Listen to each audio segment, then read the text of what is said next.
निकाह में फर्ज कितना है? कभी तन्हाई में अपने आप से पूछिए, कभी तन्हाई में आप अपने आप से पूछिए, कभी तन्हाई में अपने आप से पूछिएगा कि हम शादी तो कर रहे हैं मगर निकाह के फराइज नहीं मालूम है, निकाह के मसाइल नहीं मालूम है।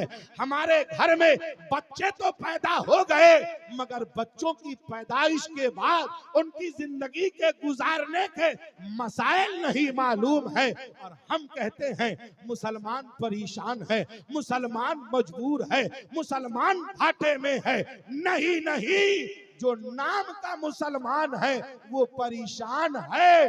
असल मुसलमान तो कल भी शान से था, आज भी शान से है, आज भी शान से। अल्लाह वालों की जिंदगी को देखें आप, अल्लाह वालों की जिंदगी को देखें। हम लोग कहां जाएं?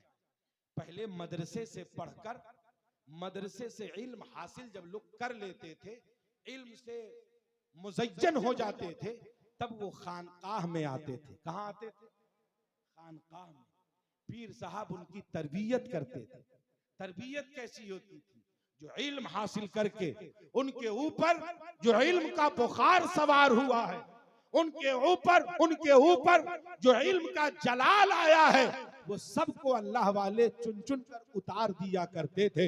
उनकी इस्लाह करते थे, उनकी तरबियत करते थे और उन्हें ये बता देते थे कि जाहिर इल्म तूने तो हासिल कर लिया है, अब अपने बातिन को सुधारने तुम खानकाह में आ गए। मगर अब बताइए, आज हमारे लोग खानकाह को ये कह रहे हैं कि खानकाह खाने कमाने का अड्डा है। हमको शर्म भी नहीं आती, हमारे स्टेज से कहा जाता है, हमारे लोग कहते हैं, तकरीर करने वाले लोग कहते हैं कि आजकल पीरी मुरीदी एक तिजारत है। मैं गुजारिश करूंगा, देखिए, अगर आपको किसी पीर को आपने देखा कि वो तिजारत कर रहे हैं, आपने कभी गौर किया है कि उनके जो मुरीदीन हैं वो कैसे हैं? उनके मुरीदीन की क्वालिटी को देखा आपने तो क्या देखा कि वो रिक्शा चलाने वाले, दारू की भट्टी पे रहने वाले, ये एक सीधे साधे पीर साहब ने भट्टी से लोगों को निकाल निकाल कर नमाज पढ़ना सिखाया। जरा बताइए, ये छोटा काम है? बोलिए, ये छोटा काम है? नशा छुड़ाने के लिए नशा मुक्ति केंद्र वाले 10-10 हजार रुपए महीने का लेते हैं। ये तो अल्लाह वाले फ्री में ये ऑप्शन चला लेते हैं, धीरे धीरे लोगों को दीन से जोड़ते हैं। जरूरत हमें इस बात की है कि हम इल्म हासिल करें, इसलिए नहीं कि हमें दुनिया को मुट्ठी में लेना है। हम इल्म हासिल इसलिए करें कि अल्लाह और उसका रसूल हमसे राजी हो जाए। इसलिए मैं आखिर मरहले की बातें अर्ज कर रहा हूं और अपनी गुफ्तगू को खत्म के कगार तक ला रहा हूं। जोरदार आवाज में एक मर्तबा कहिए, या रसूल अल्लाह।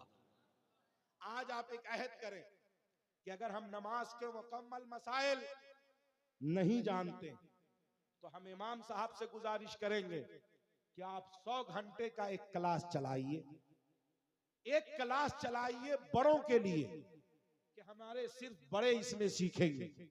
उसमें अगर बूढ़ों को लगे कि हम नौजवान से सीखेंगे तो उस क्लास में सिखाने के लिए आप किसी बूढ़े आलिम को दावत देकर बुला लीजिए। 100 घंटा, एक दिन में अगर 4 घंटा हम ट्रेनिंग देंगे तो 100 घंटा कितने दिन में हो जाएगा? बोलिए। एक दिन में अगर 3 घंटा हम ट्रेनिंग देंगे तो 3 महीना 10 दिन में 100 घंटा हो जाएगा। या पूरे साल में हम 100 घंटा हम क्या देंगे इसमें? तो हम नमाज पढ़ रहे हैं, सजदे में लाकर सजदा का सही तरीका हम बताएं, रुकू में लाकर रुकू के सही तरीके को बताएं। रुकू में पढ़ना क्या है, सजदे में पढ़ना क्या है। गुस्ल को देखें कि गुस्ल करने वाला सही गुस्ल कर रहा है या नहीं। अगर गुस्ल का तरीका दुरुस्त नहीं है तो उसको सही गुस्ल करना बताएं, सही वजू करना बताएं, वरना वो नमाज पढ़ते रहेंगे। अगर वो पाक ही नहीं है तो नमाज कबूल कहां होगी?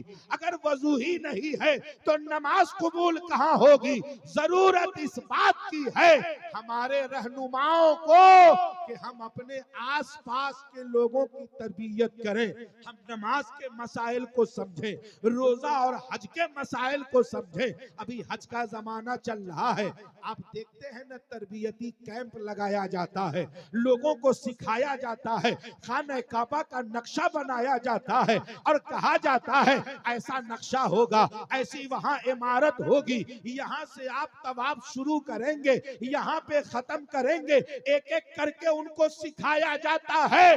ऐसे ही आप नमाज को सीखिए, ऐसे ही आप गुस्ल को सीखिए, ऐसे ही आप वजू को सीखिए। अब आप तिजारत करने जा रहे हैं, तिजारत के मसाइल को जानिए, तिजारत के मसाइल को समझिए।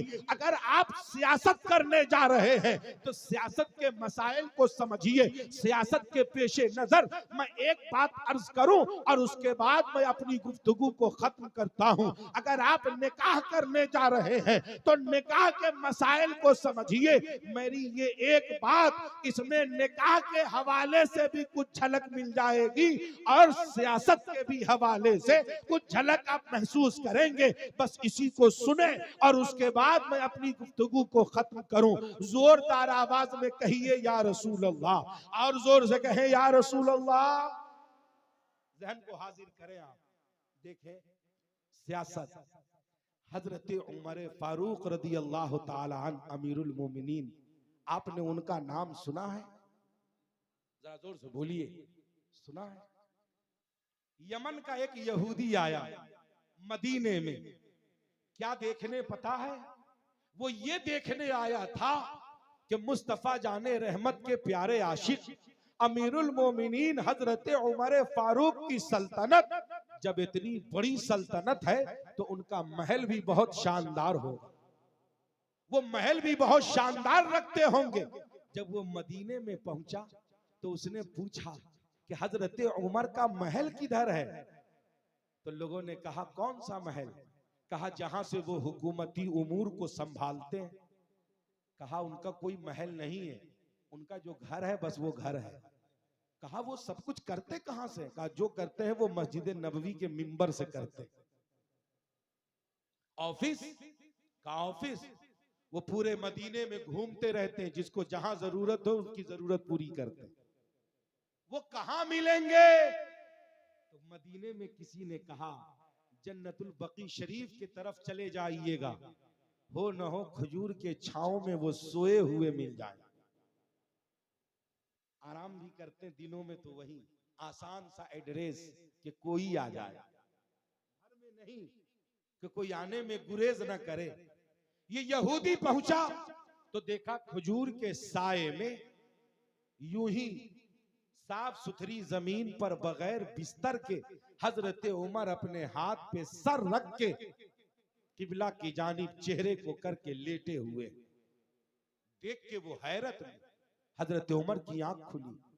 यहूदी ने कहा हजरत उमर, आप इतनी बड़ी सल्तनत के मालिक और इतनी मामूली जिंदगी। कहा सल्तनत मेरी नहीं है, वो तो अल्लाह ने हमें खिदमत के लिए अता किया। मैं तो खादिम हूं, वो मेरी कहां है? मैं क्या कर सकता हूं?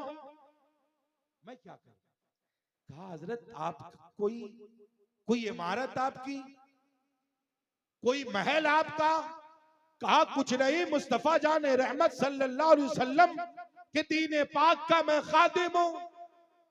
वो यहूदी इतना मुतासिर हुआ, इतना मुतासिर हुआ कि उसके दिल में अब तक जो इस्लाम के लिए बगावत थी, उस दिल में इस्लाम के लिए मोहब्बत पैदा हो गई। मगर आज बताएं, हम अगर वार्ड मेंबर बन जाते हैं तो सबसे ज्यादा बेनिफिट हम ही उठाते हैं।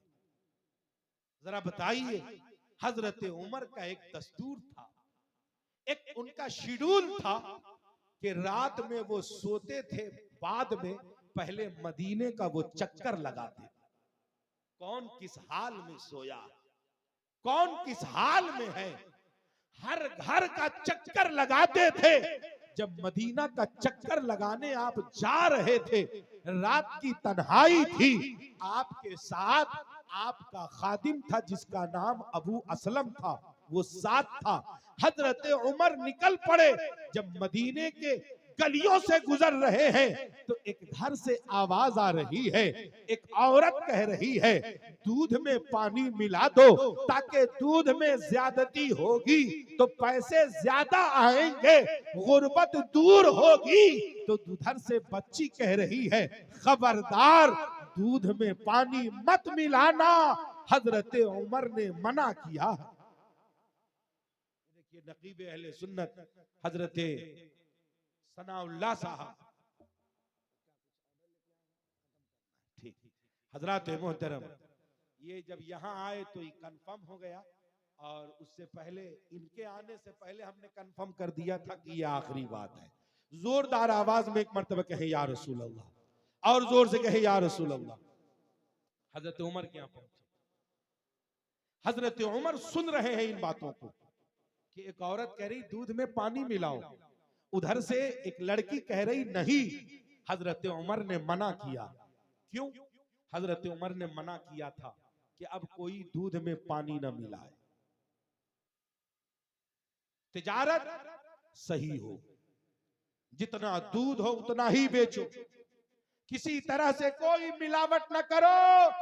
मिलावट के खिलाफ तहरीक का नारा लगाने वालों बेईमानों, तुम कहते हो कि मिलावट के खिलाफ नारा आज लगाया गया है, अरे ये नारा 1400 साल पुराना है। कहा बेटी कह रही है अम्मी दूध में पानी न मिलाओ, हजरत उमर ने मना किया। तो माँ कहती है बेटी उमर देखने आए हैं कि हम लोग पानी मिला रहे हैं या क्या कर रहे हैं। तो बेटी कहती अम्मी जान ये कैसी मोहब्बत है कि हम उनके सामने रहें तो उनकी बातों को माने और उनके पीछे रहें तो हम अपने मन का करें। अरे उमर ने जो कहा है उस पे अमल करने से अल्लाह उसके रसूल की खुशी हासिल होगी। हमें तो उनकी बातों को मानना चाहिए।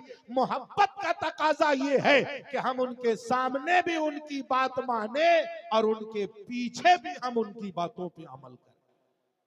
जब ये कहा तो माँ कहती है बेटी ये हम लोगों की गुर्बत कैसे दूर होगी। ये माँ बेटी की गुफ्तगू हो रही है। हजरत उमर ने कहा इस मकान पे निशान लगा दो, अब चलो घर सोने। घर आ गए। सुबह की सफेदी नमूदार हुई।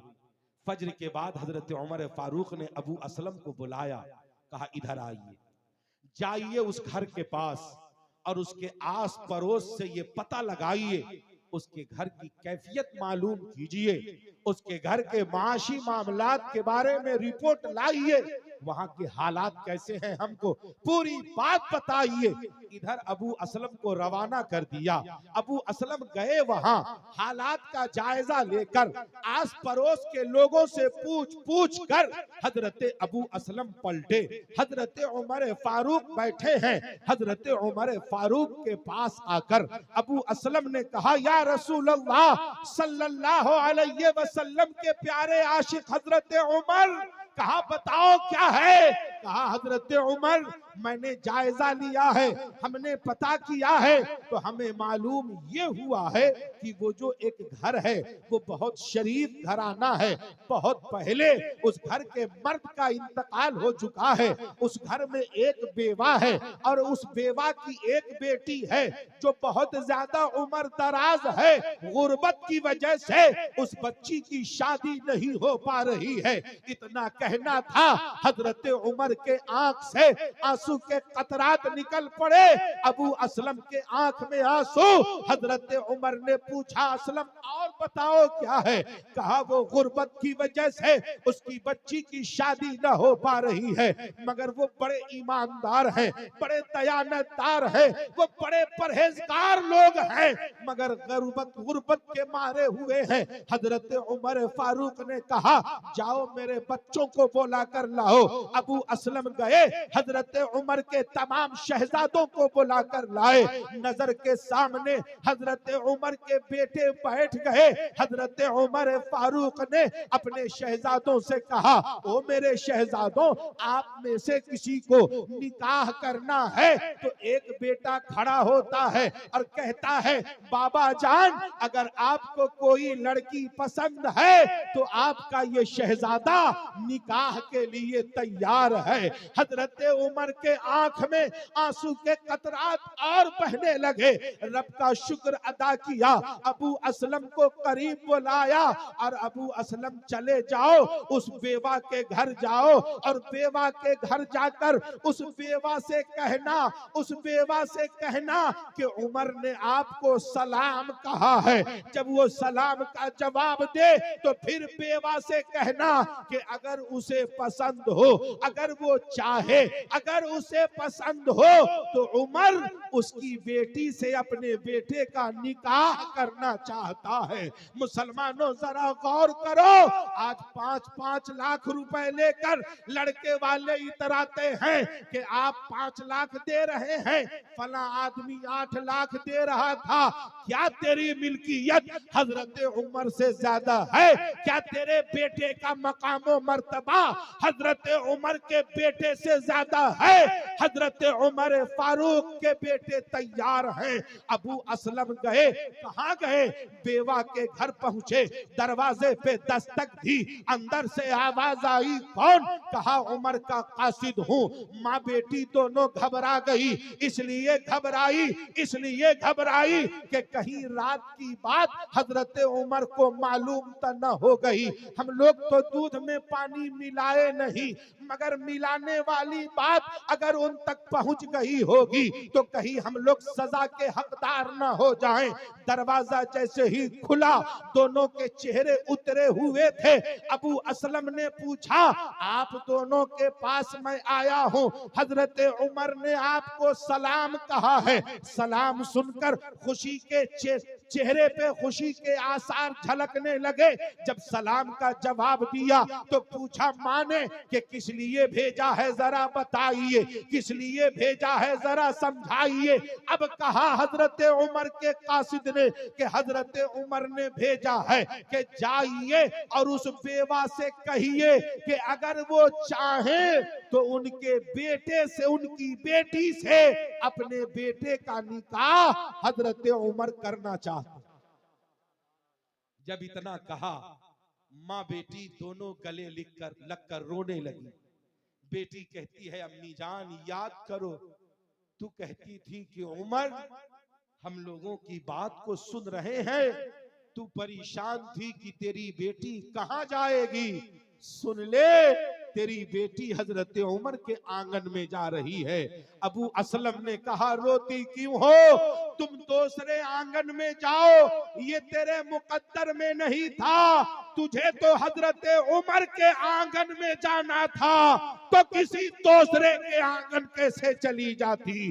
जरा गौर करें आप, आज के सियासतदानों, अपने चेहरे को जरा कभी अपने आईने में देखा करो और जरा सोचा करो कि मजमे में जितनी सफाई देते हैं आप, जनता के सामने जितनी सफाई देते हैं आप, तन्हाई में आपकी कैफियत कैसी होती है, अकेलेपन में आपका रूप कैसा होता है। इसलिए जरूरत इस बात की है कि हम जो भी काम करें उसके मसाइल को जानकर, समझकर, पढ़कर करें, ताकि हम सियासत करेंगे हमें सवाब मिलेगा, हम तिजारत करेंगे हमें सवाब मिलेगा, हम रिश्तेदारी करेंगे हमें सवाब मिलेगा।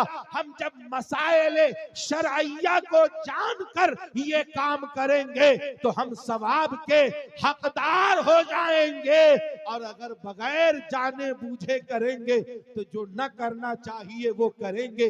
जैसे समाज में एक बात मशहूर है कि बिजनेस में झूठ बोला जा सकता है, कहिए माज़अल्लाह, कहिए माज़अल्लाह। झूठ बिजनेस में क्या, झूठ तो मजाक में भी नहीं बोला जा सकता है, तो तिजारत में कहा। ये जो लोग कहते हैं कि तिजारत में झूठ बोला जा सकता है, ये वही लोग हैं जिन्हें तिजारत का मसला नहीं मालूम है। ये वही लोग हैं जो बगैर समझे तिजारत के लिए आ गए हैं। यही वजह है कि तिजारत 10-15 साल तरक्की में रहती है, उसके बाद हम परेशान हो जाते हैं। अगर हम तिजारत मुस्तफा जाने रहमत के तरीके पर करेंगे तो हमारी तिजारत भी बरकरार रहेगी और हम भी बरकरार रहेंगे। जरूरत इस बात की है कि हम पहले अपने अंदर तब्दीली पैदा करें, हम अपने गुनाहों पे नजर डालें, हम अपनी खामियों पर नजर डालें, हम अपनी खराबियों पर नजर डालें, और हमारे अंदर जितनी खराबियां हैं हम पहले इन खराबियों को दूर करें। जब हम पाक हो जाएं, और यही जिम्मेदारी समाज का हर आदमी ले ले, तो जब सब आदमी पाक हो जाएगा तो पूरा समाज पाक हो जाएगा। मौला करीम की बारगाह में दुआ है, मौला हम सबों को एक और नेक बनकर रहने की तौफीक रफीक इनायत फरमा। वमा तौफीकी इल्ला बिल्लाह। अस्सलामु अलैकुम व